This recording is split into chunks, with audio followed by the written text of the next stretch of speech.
Gameplay over story and frame rate over graphics. On the same day I was horny, I had a lame date and I got stuck in traffic. It's defense mode switching to attack mode, and one thing we learned from the PS5 Pro situation is that they're purposely making the PS5 Pro more frame rate heavy than graphics heavy. Like, you figured the Pro would be, strictly kissing the ass of the freaking graphics department and what's the more prettier graphics or some shit. I mean, it is more powerful and shit. But they freaking specifically highlighted that 75% of gamers, and 3 out of 4 gamers, prefer frame rate over graphics, and that the PS5 Pro is going to be, try to make all the games that can play on it, like max out its frame rate thing, or make it more powerful so I could stay at a good frame rate, which I find very interesting. An Expound Wave titled the video, "Gamers are making the right choice," and I agree. They are making the right choice. I thought I was one of the few. I thought I was like in the minority, and that most people just cared about graphics, but nah. I mean, I should know better, because look how well the Switch sold. The Switch is not that much more powerful than the Wii U. And the Wii U wasn't that much more powerful than the Wii. And the Wii definitely was not that much more powerful than the GameCube. But yeah, seeing the Switch sales, and it outsold the PS4, and the PS4 was fucking tremendous. So yeah, maybe that shouldn't surprise me. But yeah, it's for gameplay over story and freaking frame rates over graphics. If I had to choose one of the two, I choose freaking frame rate. What's the point of staring at the most beautiful graphics you ever seen in a video game if the freaking frame rates are dropping and it's lagging, and then the characters freaking, those lags that happen in video games, freaking character going through a wall, or when a character look like character should be falling and he's just there in the sky, and all types of dumb shit. I mean, that shit is just hilarious, but it's also annoying. Who's gonna want to play a game like that? So, if the frame, when you're playing a game, if the graphics end up like cutting off a little bit, or things have to pop into place in front of your eyes, it's annoying and hilarious, but it's no big deal of that, as long as the game is still, manageable. If the game is not lagging, the game's playing, as long as I can still play it, even if it looks stupid. I played plenty of shitty games I played plenty of RPGs with no graphics or just whatever. But the gameplay is great. I love it, and that's all that matters. I'm not really putting a freaking stranglehold on the fact that it has to be the best graphics of all time. A lot of the games with the best graphics are usually the games that bore me to death. I mean, starting in the third and fourth, starting in the 360 PS3 era and moving on to the PS4 and Xbox One era, we got, a lot of games that are very, and I think Xbox started kicking us off, a lot of, story-heavy games, We got Last of Us and Uncharted, and a lot of games are very story, heavy, and that's what they're most known for not just the story, but heavy, but like realistic, dialogue. The dialogue in video games used to be kind of like, "Hey, so how's it going? I'm going fine. How are you? What? So he went over here? Yeah," like it seemed kind of like, it wasn't edited properly. Whereas, games started having more realistic dialogue you see in movies. They actually sounded like human beings talking to each other, and not just, robotic guys saying lines and shit, which is necessary for the gaming industry. But any game that's more known for its story than its gameplay is a game I can't get really into. That's why I never got really into The Last of Us or The Last of Us or Uncharted or any of those kind of games where like they're more known for the story than the gameplay. Whereas, the story, this and that and the third, and I'm just like, why are you talking about the story so much, Is the game fun? Oh yeah, it's fun, and then this guy over here and this one, dies, and this, that, and the third, and I'm just like, but what about the gameplay, man? I mean, a great story to me is icing on a cake of a game. This is why Mario Odyssey is my favorite game of all time. It used to be Mario 64, and Odyssey beat it out for me. But I love Mario Odyssey. Obviously, that game, the freaking Mario Odyssey is not going to impress you with its story, because I mostly care about gameplay. The freaking story is the same Bowser kidnapped Peach crap, but I'm here for the gameplay. Now, when I play a game that has a great story and it has good gameplay, then that's what we're talking about. A game that might be one of my favorites, or favorite games of the year, favorite games of all time, all that stuff. That's icing on the cake. That drives the game over the edge for me. It makes it like, one of the better games I've played, or one of the best games, and blah, blah, blah, blah, blah. I was into Digimon Cyber Sleuth. The story I liked it because the story is better than what I find most Pokemon games, but I love the gameplay. Its gameplay was, was a throwback to old turn-based RPG, but it did enough different that I fell in love with it. And of course, I like the whole monster catching mechanic. And the story, and the fact that the story is actually real interesting and real fun, is why Cyber Sleuth was one of my favorite. Both Cyber Sleuth games and Digimon are some of my favorite RPGs ever made because of that. But if the gameplay was just good, then it would just be a cool game I played. But because the story was good too, it makes it one of my favorites. That's why Pokemon Legends Arceus is now my favorite Pokemon game of all time. Because the story, for a change, isn't the same bullshit ass story. It's actually a good story. And that's why I freaking, that game is my favorite of all time. Ghost of Tsushima, my favorite PlayStation game ever made.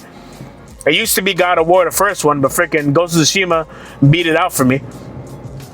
And then that's why Ghost of Tsushima is my favorite PlayStation game, because it has a great story and great gameplay. I love the gameplay as much as I love the story. And that gameplay is fun as hell. It's one of my favorite games to play.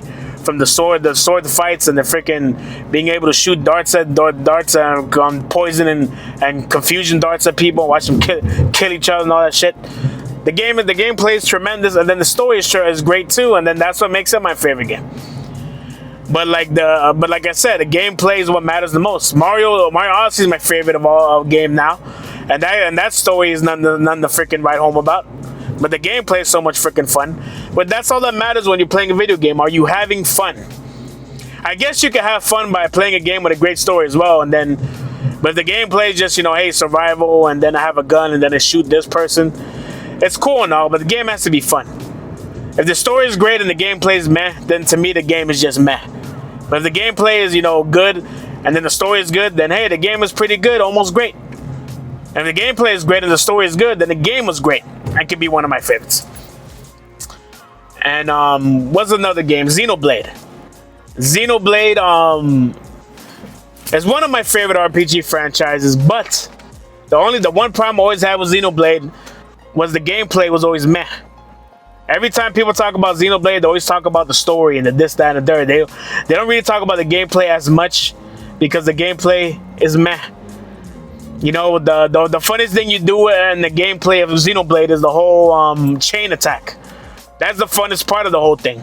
But everything before that, you just go up to the enemy and then he starts swinging the sword by himself. Then you have a few arts you use. You use them in succession, however you want to use them. And then you have to wait after you use one, you have to wait for it to build back up. So you got to stand close to the enemy and keep swinging, or run around him, maybe swinging his back while one of your party members are swinging in the front. If you're a defender, you're going to be in the front taking the damage. If you're an attacker, you make the defender, go and stand in front of the enemy, and you go behind him, start slashing. And another problem with Xenoblade is that it takes forever to kill even the simplest enemies. I'm not talking about boss battles. I'm talking about regular enemies that you just fight while you're roaming around. It feels like it takes freaking minutes, sometimes a minute or something, like just to end the battle. Just swing, and he's swinging, and he's swinging, and I'm pressing art, and another art, and another art, and I'm swinging, and my party members are swinging and doing arts. And then the life is still going down. And 30 to 45 seconds has passed. His life is finally getting halfway down. And now we're doing the arts again. Oh, I might get a chain attack now. Oh, let's do a chain attack. I'm doing chain attacks on regular enemies on a constant basis because they take forever to get killed. Always the problem I had with the Tales RPG games is that the fights are too quick. Xenoblade, the fights are too long. They take too damn long. I feel like I'm playing a JRPG or whatever. And I don't play those games. I mean, this thing takes forever. Kill the enemy, right? It makes fighting tedious as hell. To the point where I need to be playing a YouTube video, have my mind on something else while I'm grinding. I usually do that with most RPGs, but if an RPG has a good enough gameplay, then it don't have to do that for me. For instance, the old school PS1 RPGs like Legend of Dragoon, which is like my second favorite RPG. I like the fighting mechanic because it makes you press, the X button and then sometimes the square button to do a counterattack so that he don't send you flying. You press the X button at the right time to nail the moves. That's, engaging enough where I love to freaking have battles. Because RPGs are like, you have to put in 100 or 100 plus hours RPGs at minimum, usually, especially JRPGs.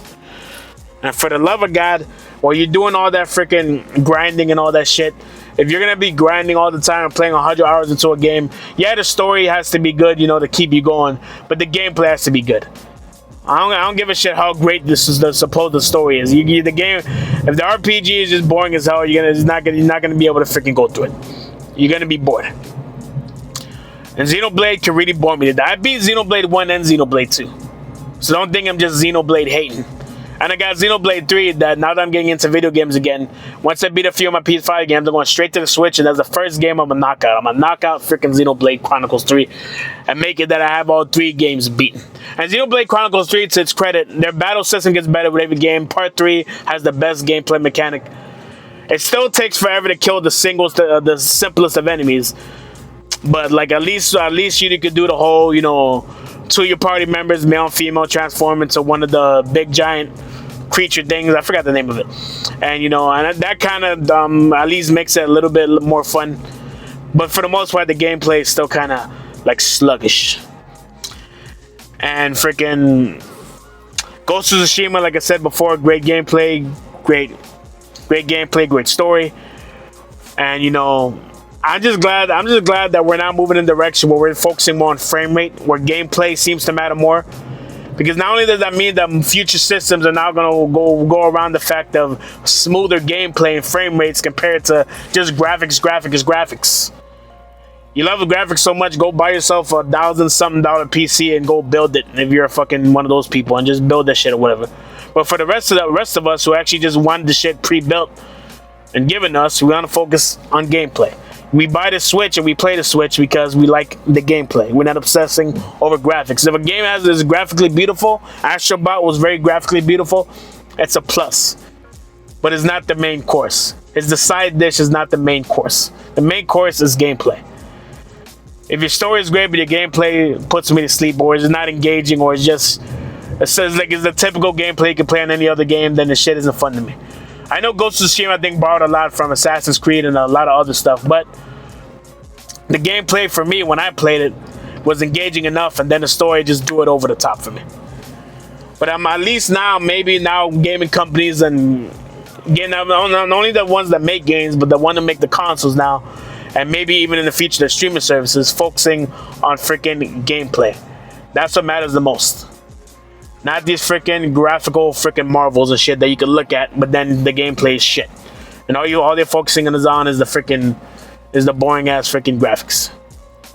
Graphics are a plus, they're beautiful. But now we're in the day and age where graphics don't even really matter to me. We're not getting big graphical leaps in generations like we used to. We're just not.